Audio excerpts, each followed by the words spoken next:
Hello बच्चों, let's read the question. The question is why is baseband signal not transmitted directly? Give any two reasons.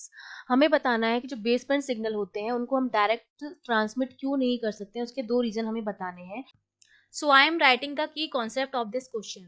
तो सबसे पहले तो आपको पता होना चाहिए कि जो बेस बैंड सिग्नल हमारे पास होते हैं इनको हम लो पास सिग्नल भी कहते हैं. इनको हम क्या कहते हैं? लो पास सिग्नल.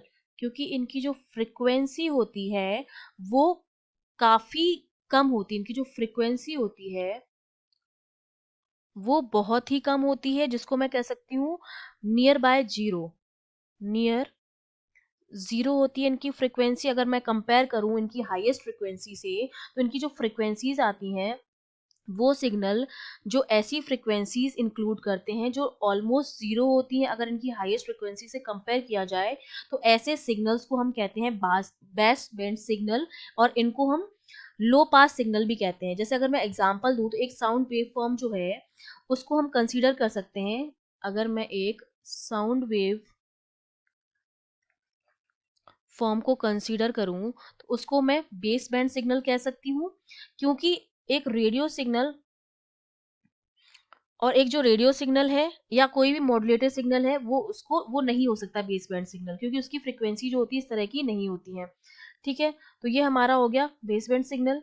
अब हमें क्या करना है, हमें बताना है कि इनको हम डायरेक्टली जो है वो क्यों नहीं ट्रांसमिट कर सकते हैं. तो इसके दो रीजन देने हैं. तो पहला रीजन तो हमारा हमने अभी बोला है कि इनकी फ्रिक्वेंसी जो होती है लो होती है.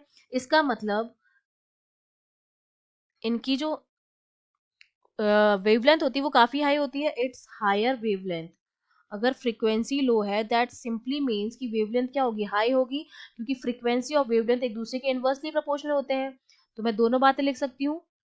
इनकी जो हायर वेवलेंथ या जो लो फ्रीक्वेंसी है इसकी वजह से जो साइज ऑफ एंटीना हमें चाहिए, जो साइज ऑफ एंटीना हमें चाहिए जो सिग्नल को क्या करेगा, ट्रांसमिट करेगा या रिसीव करेगा, वो हमारा उसकी जो साइज होनी चाहिए काफी हाई होनी चाहिए. Should be very high.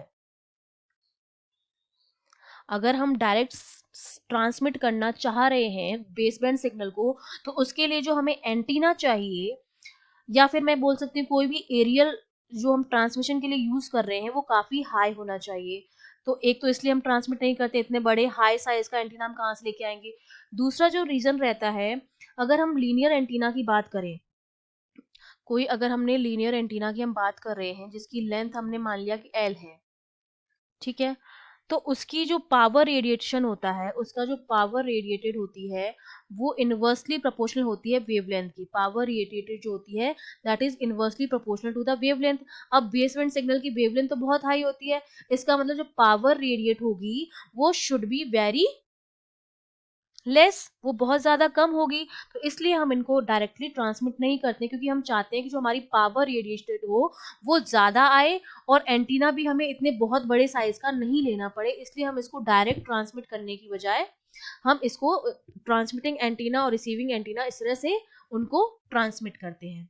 तो ये हमारे पास दो रीजन हो गए हैं. I hope you understood well. All the best.